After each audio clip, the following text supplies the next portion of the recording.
Assalamualaikum warahmatullahi wabarakatuh. Gimana teman-teman kabarnya hari ini? Semuanya sehat ya? Nah, teman-teman sudah siap belajar untuk pagi ini? Ya, pagi ini kita akan belajar tentang kelipatan dan faktor bilangan, dimana teman-teman kemarin sudah membaca dan mencari hal-hal yang penting di LKS ya. Nah, sekarang sedikit-sedikit kita pelajari tentang kelipatan dan faktor bilangan. Nah, di sini ada kelipatan dan faktor bilangan. Kita akan pelajari satu persatu. Yang pertama adalah kelipatan, nanti yang kedua tentang faktor bilangan. Nah, yang pertama dulu kita belajar tentang kelipatan bilangan. Apa yang dikatakan kelipatan bilangan itu?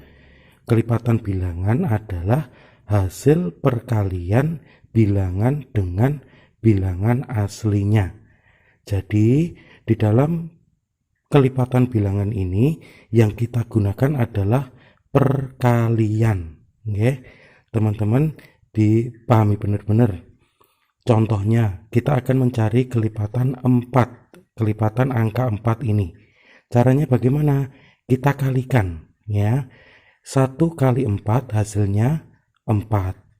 2 dikali 4 hasilnya 8. 3 dikali 4 hasilnya 12. 4 dikali 4 hasilnya 16. 5 dikali 4 hasilnya 20. 6 dikali 4 hasilnya 24 dan seterusnya. Nah, dikatakan kelipatan bilangan itu hasil-hasil perkalian ini.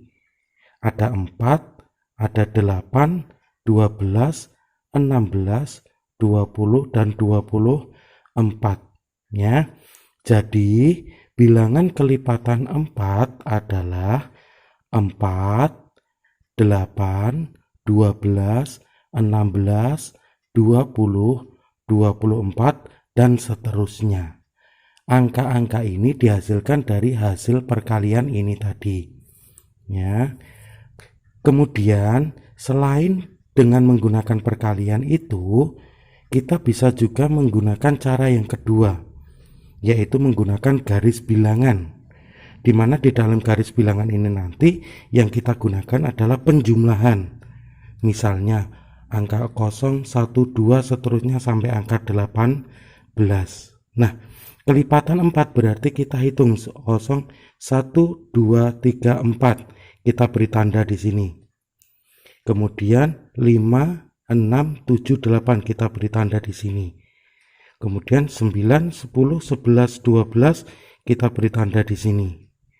Kemudian 13, 14, 15, 16 kita beri tanda di sini. Nah, tanda-tanda ini tadi hasil penjelmaan dari 4, angka 4. 4 ditambah 4 hasilnya 8, 8 ditambah 4 hasilnya 12, 12 ditambah 4 hasilnya 16, dan seterusnya. Nah, hasilnya sama dengan perkalian tadi. Kelipatan dari 4 adalah angka 4, 8, 12, 16, dan seterusnya. Sama dengan hasil perkalian tadi. Tetapi menggunakan garis bilangan ini bisa kita gunakan kalau angkanya itu kecil. Kalau angkanya panjang atau angkanya banyak, maka penggunaan garis bilangan ini akan memakan tempat yang sangat banyak. Jadi lebih efektif kita menggunakan perkalian. Teman-teman sampai di sini bisa dipahami ya. Nah, kemudian yang kedua adalah kita belajar tentang faktor bilangan. Apa itu faktor bilangan? Faktor bilangan adalah bilangan yang dapat membagi habis bilangan tersebut. Artinya apa? Yang kita gunakan adalah cara pembagian. Kalau dalam kelipatan tadi yang kita gunakan adalah perkalian, kalau di dalam faktor bilangan yang kita gunakan adalah cara pembagian. Kita mencari angka yang bisa membagi habis bilangan tersebut. Contohnya, di sini ada angka 12. Kita akan mencari faktor dari angka 12 ini. Caranya bagaimana? 12 kita bagi, cari bilangan yang bisa membagi habis dari bilangan 12 itu. Pertama 12 bagi 1 hasilnya 12. 12 dibagi 2 hasilnya 6. 12 dibagi 3 hasilnya 4.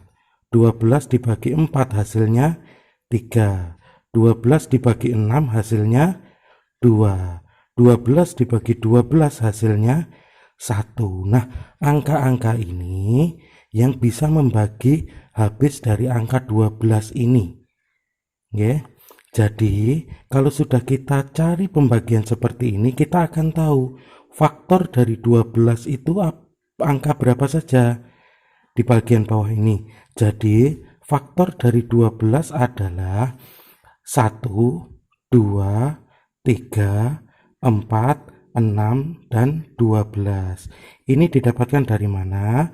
Didapatkan dari hasil pembagian tadi. Ada angka 1, 2, 3, 4, 5, 6, dan 12. Ini adalah cara yang pertama. Cara yang kedua, kita juga bisa menggunakan cara perkalian. Ya, angka 12 ini tadi kita dapatkan dari perkalian berapa? Contoh, 1 kali 12 hasilnya 12. 2 dikali 6 hasilnya 12. 3 dikali 4 hasilnya 12. Nah, angka-angka ini yang kita jadikan faktor dari angka 12. Ada angka 1, 2, 3, 4, 6, dan 12. Sama dengan hasil pembagian tadi. Ya, jadi di dalam mencari faktor ini bisa menggunakan dua cara. Cara pembagian atau dengan cara membuat tabel seperti ini, tabel perkalian seperti ini. Ya, nanti hasilnya akan sama. Gitu teman-teman ya. Ini bagaimana cara kita mencari kelipatan bilangan dan juga faktor bilangan. Ingat, kelipatan bilangan tadi menggunakan cara perkalian, kalau faktor bilangan menggunakan cara pembagian. Teman-teman bisa dipahami ya, teman-teman. Biar lebih paham lagi, kita coba mengerjakan beberapa soal ini ya. Yang pertama ada soal tentukan 4 bilangan kelipatan 5. Kita hitung kelipatan tadi caranya bagaimana, kita kalikan. Coba 1 kali 5 hasilnya 5. 2 kali 5 hasilnya 10. 3 kali 5 hasilnya 15. 4 dikali 5 hasilnya 20. Di dalam soal permintaannya adalah 4 bilangan ya. Jadi sudah menemukan 4, 1, 2, 3, 4. Jadi jawabannya adalah 5, 10, 15, 20. Ini jawaban kelipatan dari 5 ini tadi. Kemudian soal yang kedua adalah tentukan faktor dari 16. Ketika mengerjakan faktor tadi yang digunakan adalah pembagian. Kita bagi 16 dibagi 1 hasilnya 16. 16 bagi 2 bisa, bagi 2 hasilnya berapa? 8. 16 bagi 3 bisa enggak teman-teman? Enggak bisa, maka lanjut 16 dibagi 4 hasilnya 4. 16 bagi 5 bisa enggak? Tidak bisa. Kemudian 16 dibagi 6 bisa? Tidak bisa. Kemudian 16 bagi 7 bisa enggak? Enggak bisa. 16 dibagi 8 hasilnya berapa? 2.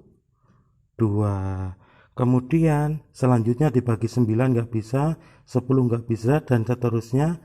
Pada akhirnya 16 dibagi 16 hasilnya adalah 1. Maka kita sudah menemukan faktor dari 16 ini adalah 16, 1, 2, 4, 8, dan 16. Ini faktor dari 16. Didapatkan dari mana? Dari hasil pembagian ini tadi. Gitu teman-teman ya. Selanjutnya nomor 3 ada soal tentukan kelipatan 3 yang ada di antara 10 dan 25. Ingat, antara 10 dan 20 ditulis adalah yang ada di antara angka 10 sampai 25. Kita hitung satu persatu. 1 kali 3 hasilnya 3. 2 kali 3 hasilnya 6. 3 kali 3 hasilnya 9. 4 dikali 3 hasilnya 12. 5 kali 3 hasilnya 15. 6 kali 3 hasilnya berapa? 18. Kemudian 7 kali 3 sama dengan 21. 8 kali 3 sama dengan 24. 9 dikali 3 sama dengan 27. 10 dikali 3 sama dengan 30. Cukup ya. Nah, ingat di soal tadi ada perintah di antara 10 dan 25. Mana di antara 10 dan 25? Yaitu angka 12, 15, 18, 21, 24. Jadi jawabannya adalah 12, 15, 18, 21 dan 24. Jawabannya sudah ketemu dari soal yang diminta tadi di antara 10 dan 25 di sini. Gitu teman-teman ya. Biar lebih paham lagi, silahkan nanti teman-teman bisa latihan di rumah dan semoga teman-teman bisa mudah memahami pelajaran pagi hari ini. Terima kasih teman-teman ya. Assalamualaikum warahmatullahi wabarakatuh.